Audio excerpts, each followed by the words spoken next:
अस्सलाम वालेकुम।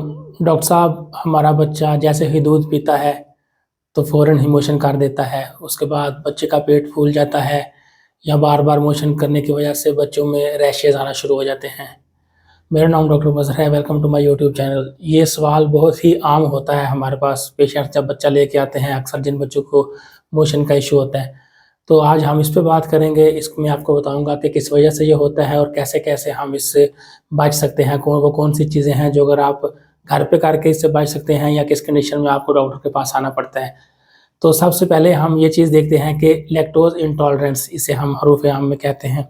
तो लैक्टोज़ इंटॉलरेंस होती क्या है? ये बॉडी में एक लैक्टेज़ नामी एंजाइम होता है जो कि अगर इसकी डेफ़िशिएंसी या कमी हो तो उसकी वजह से लैक्टोज़ इंटॉलरेंस, मतलब कि जो लैक्टोज़ एक कंपोनेंट है वो प्रॉपर्ली अंतड़ियों में डाइजेस्ट नहीं हो पाता, जिसकी वजह से लैक्टोज़ इंटॉलरेंस होना शुरू हो जाती है और बच्चे का ये इश्यू आना शुरू हो जाता है। इसके आगे 3 इकसाम हैं, इस पे हम बात नहीं करते। हम आते हैं इस पे कौन-कौन सी अलामात आ सकती हैं।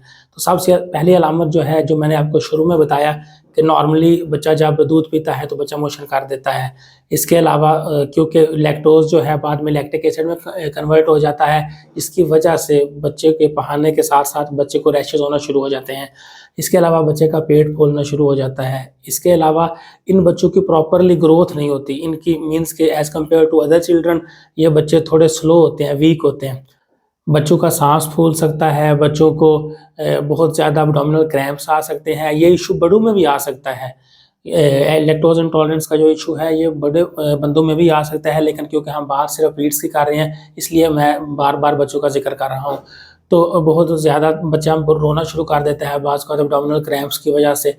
तो अब हमने ये देखना है कि इस चीज़ को हम फिक्स कैसे कर सकते हैं। तो सबसे पहली बात तो ये है कि अगर आप लैब्स करवाना चाहते हैं तो उसमें डॉक्टर के पास जाएँ, डॉक्टर आपका सजेस्ट करेगा कि इसमें चंद एक टेस्ट वगैरह होते हैं, जैसे कि उसमें ब्लड रिड्यूसिंग शुगर होता है या इस तरह के मज़ीद टेस्ट हैं जिसमें से हमें डायग्नोज़ तशख़ीस कर सकते हैं कि इस बच्चे को वाक़ई ही लैक्टोज़ इंटॉलरेंस है या नहीं है। और दूसरा, अगर ट्रीटमेंट की तरफ अगर हम आएँ तो इन बच्चों में, जिन बच्चों को लैक्टोज़ इंटॉलरेंस होती है, इनमें वीनिंग जल्दी स्टार्ट करवा देनी चाहिए। मीन्स के ठोस ग़िज़ा ज़रा जल्दी स्टार्ट करवा देनी चाहिए और बहुत ज़्यादा इन बच्चों को ब्रेस्ट फीडिंग पे रखना चाहिए। बहुत कम, अगर जिस बच्चे को लैक्टोज़ इंटॉलरेंस है वो बच्चा ब्रेस्ट फीडिंग पे है तो वो होप्स हो कि उसे ये इश्यू कम से मिनिमम आता है, क्योंकि ये कंजेनिटल बहुत कम होता है।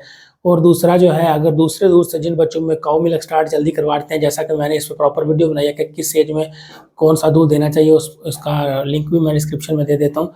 तो उसमें अगर आप देखें कि अगर काउ मिल्क या जिन दूसरे खुला दूध स्टार्ट जल्दी करवा दें, उन बच्चों में भी ये कॉमन इश्यू होता है। तो मार्केट में बहुत ज़्यादा दूध अवेलेबल है जिनमें अगर लैक्टोज़ फ्री, अगर हम देखें, आपका डॉक्टर प्रॉपर्ली अगर बच्चे को देखेगा वाक़ई ये इश्यू है तो उसको लैक्टोज़ फ्री दूध जो है सजेस्ट कर सकते हैं।